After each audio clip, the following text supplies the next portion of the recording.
ओम श्री साईनाथाय नमः। ओम श्री साईनाथाय नमः। ओम श्री साईनाथाय नमः। सभी साईं भक्तों को नमस्कार। साथियों, कथा प्रारंभ करते हैं। पिछले भाग में आपको सुनाया था कि 10 दिन का दिगंबर 10 दिन का हवन पूजा करके सभी कुछ लूटने का प्रोग्राम बना रखा है। इधर बाबा ने केशव से कहा, केशव नाना साहब पाटिल चांदोलकर को तार कर दो। क्या लिखना है ये मैं बताता हूँ। केशव ने नाना साहब चांदोलकर को तार कर दिया। तार में ये लिखवाया बाबा ने कि पूर्णा के नजदीक एक पुलिस इंस्पेक्टर और बड़ा भाई साईं का भक्त जो कि बाबा से कभी नहीं मिला, उसने मन्नत मानी थी कि साईं मिश्री का भोग बांटूंगा जब मैं आपसे शिरडी मिलने के लिए आऊंगा, मेरी नौकरी लग जाए। उसकी नौकरी भी लग गई, लेकिन काम धंधे की वजह से वो बाबा से मिलने नहीं आ पाया।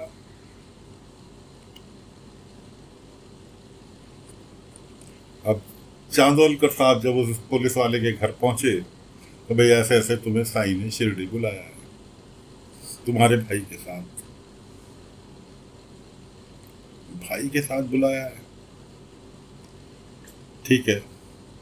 उसने चांदोलकर साहब का बहुत सत्कार किया। उसने कहा मैं साईं से तो कभी नहीं मिला, लेकिन आप साईं का संदेश लेकर आए हो, मेरे लिए साईं से बढ़कर हो, इसलिए आपका आतिथ्य सत्कार करके ही मैं सुकून पाऊंगा। और फिलहाल चांदोलकर साहब ने कहा बाकी सब ठीक है, लेकिन फिलहाल तुम चलने की तैयारी करो, हम सुबह शिरडी के लिए निकलेंगे।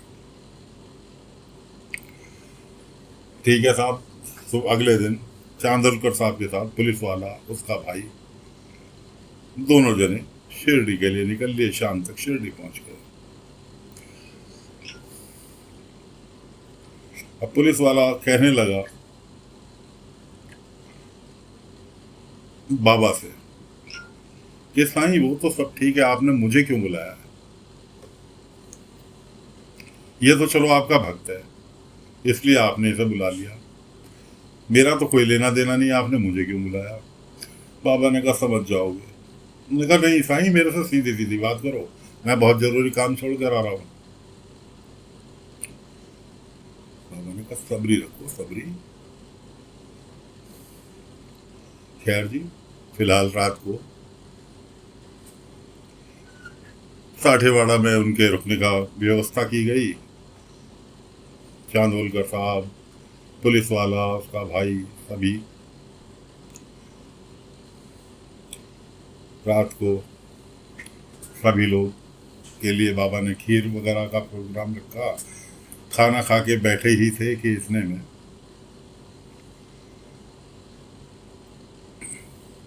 बाबा को कुछ दिखाई दिया जो किसी को नहीं दिखाई दिया, और बाबा उठ के भाग लिए। हुआ ये था कि दिगंबर की पोल पट्टी खुलने की तैयारी थी, और दिगंबर ने नया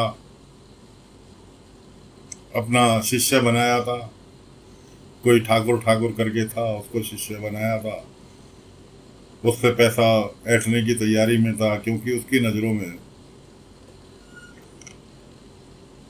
गंगाधर को वो कंगाल कर चुका था। जमीन जायदाद सोना चांदी वो सब कुछ ले चुका था। अब उसका प्रोग्राम था कि जैसे ही पूजा समाप्त होगी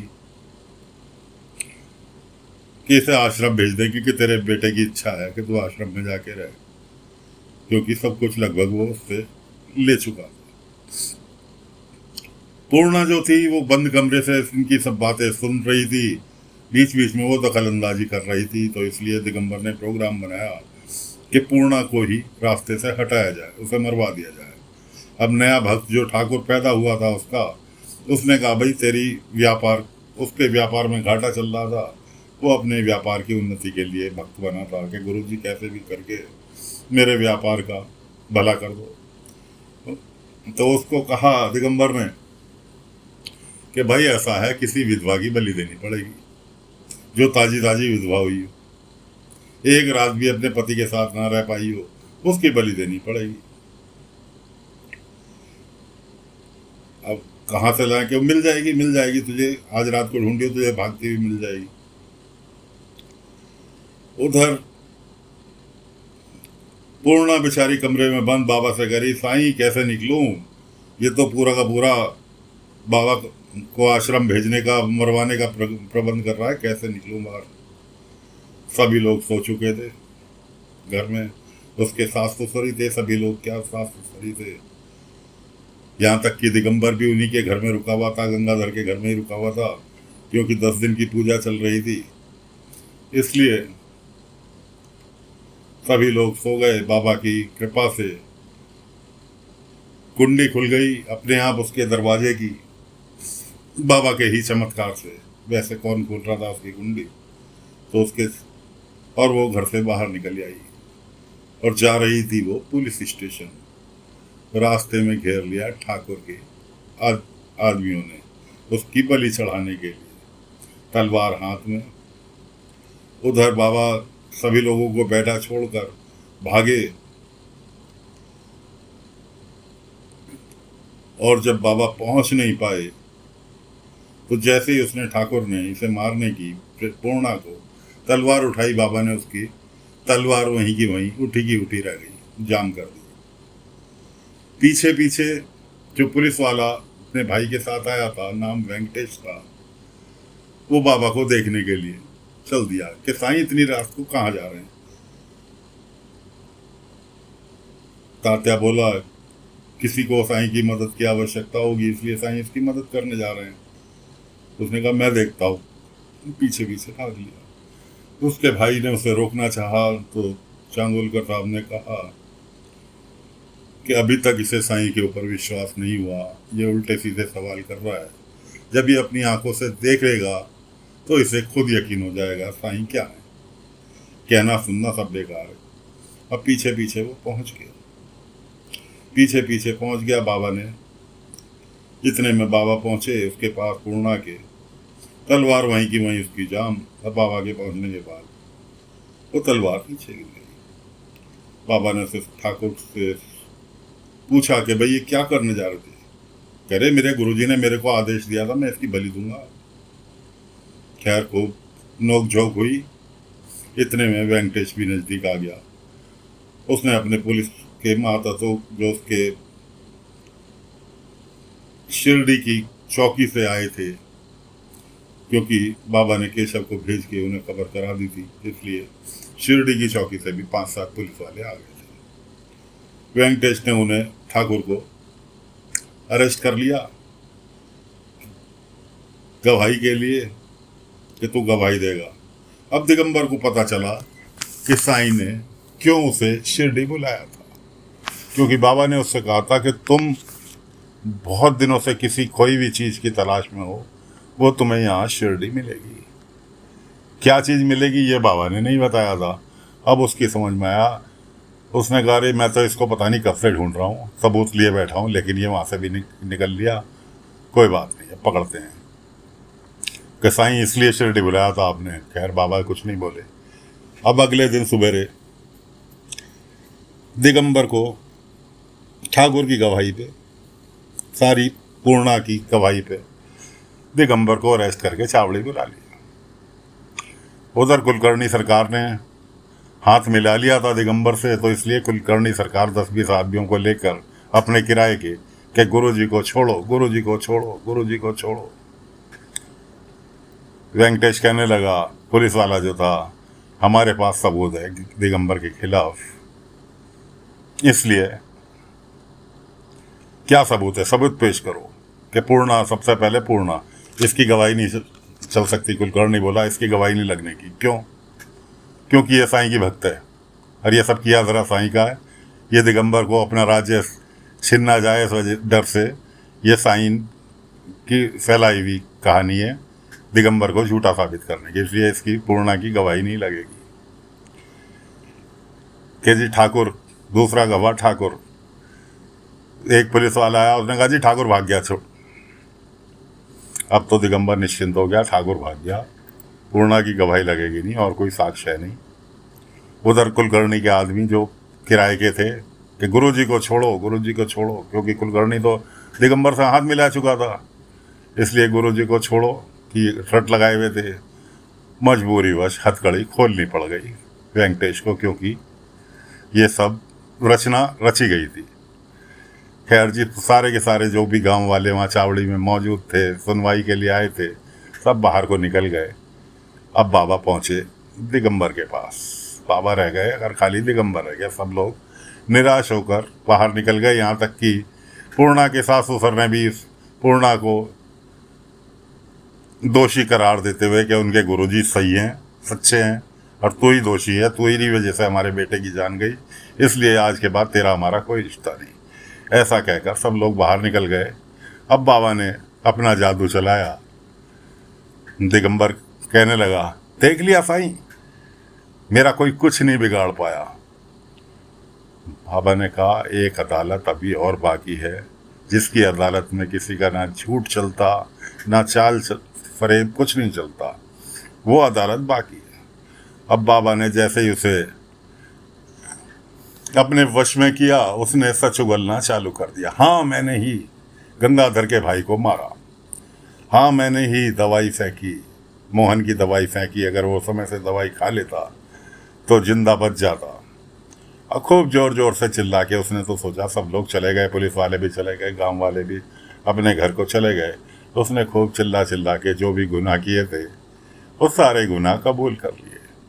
लेकिन साईं, अब तू मेरा क्या बिगाड़ेगा? इस सुनवाई के, इस जो तूने मेरे से कबुलवाया है जुर्म, इस जुर्म को कबुलवाने का फ़ायदा क्या? अब तो कोई सुनने वाला ही नहीं है। बाहर से वेंकटेश ने आवाज़ लगाई कि सब यही हैं, कोई कहीं नहीं गया। सब तूने सबके सामने, पूरे गांव के सामने अपना जुर्म कबूल किया है, और ये तो तेरे से जुर्म कबूल कराना एक गांव वालों की आंखें खोलना था, वरना हमारे पास तो तुझे पकड़ने के लिए पहले ही सबूत पर्याप्त हैं। रही बात ठाकुर की, कि ठाकुर वो आ गया, चाल तूने बहुत अच्छी चली थी कि अपने आदमी भेज के हमारे पुलिस वालों से ठाकुर को छुड़ाने की, लेकिन वो तेरे आदमी पिट के वहीं ढेर हो गए और ठाकुर हमारे कब्जे में है। इतने में चांदोलकर साहब ठाकुर को ले आए। उसने कहा, जिस टाइम तू अपने गुनाह कबूल रहा था, उस टाइम हम ठाकुर से लिखित में बयान ले रहे थे। ये रहा ठाकुर। अब तो उसकी सिट्टी पिट्टी गुम।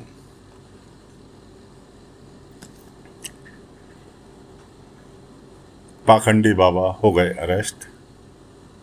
गंगाधर ने अपनी बहू से, पूर्णा से, सास ससुर ने, दोनों ने माफ़ी मांगी, उसके पिता से माफ़ी मांगी, और सब लोग अपने अपने घर की ओर प्रस्थान किए। दिगंबर को पूना के कोर्ट में पेश करने के लिए वेंकटेश पूना के लिए उसे अरेस्ट करके पुलिस वालों के साथ निकल लिए। तो साथियों, फिलहाल दिगंबर पाखंडी पंडित का अध्याय यहाँ पर समाप्त हुआ। अब अगले अध्याय की ओर बढ़ते हैं कि दास गणु जी किसी गांव में कीर्तन कर रहे हैं। दास गणु जी से तो आप सभी लोग परिचित हैं। दास गणु जी किसी गांव में कीर्तन कर रहे हैं। वहाँ एक बुजुर्ग आते हैं बीच कीर्तन में खड़े होकर कहते हैं, तू वही है ना बाबा की फोटो को? बाबा की फोटो के आगे खड़े होकर कि तू वही है ना? भाई इतना उन्होंने कहा। आगे क्या कहा ये अगले अंक में आपको सुनाएंगे। फिलहाल नया अध्याय लेकर अगले अंक में हाजिर होंगे। दिगंबर जैसे पाखंडी पंडित से, अंधविश्वास से दूर रहें। आज के टाइम में भी बहुत से पंडित ऐसे हैं जो कि अपना उल्लू सीधा करने के लिए आप लोगों को तरह तरह के भ्रमित करते रहते हैं कि ऐसा कर दोगे तो ये हो जाएगा, ये चढ़ावा चढ़ाओगे तो ये आ जाएगा। कुछ नहीं होता। ईश्वर को सच्चे दिल से याद करो, हर चीज आपके वश में है। ईश्वर तक आपकी पुकार पहुंचाने के लिए आपके दिल की सच्चाई जरूरी है। अगर आप सच्चे दिल से घर में बैठकर सोते जागते ईश्वर को याद कर रहे हैं, अपनी समस्या बता रहे हैं, तो वो समस्या आपकी ईश्वर तक पहुंच जाती है और ईश्वर उसका अवश्य निदान करते हैं। तो साथियों, फिलहाल कथा को यहीं पर विराम देते हैं। अगले अंक में नई कथा लेकर फिर हाजिर होंगे। आज्ञा दीजिए। ओम साई राम, ओम साई राम, ओम।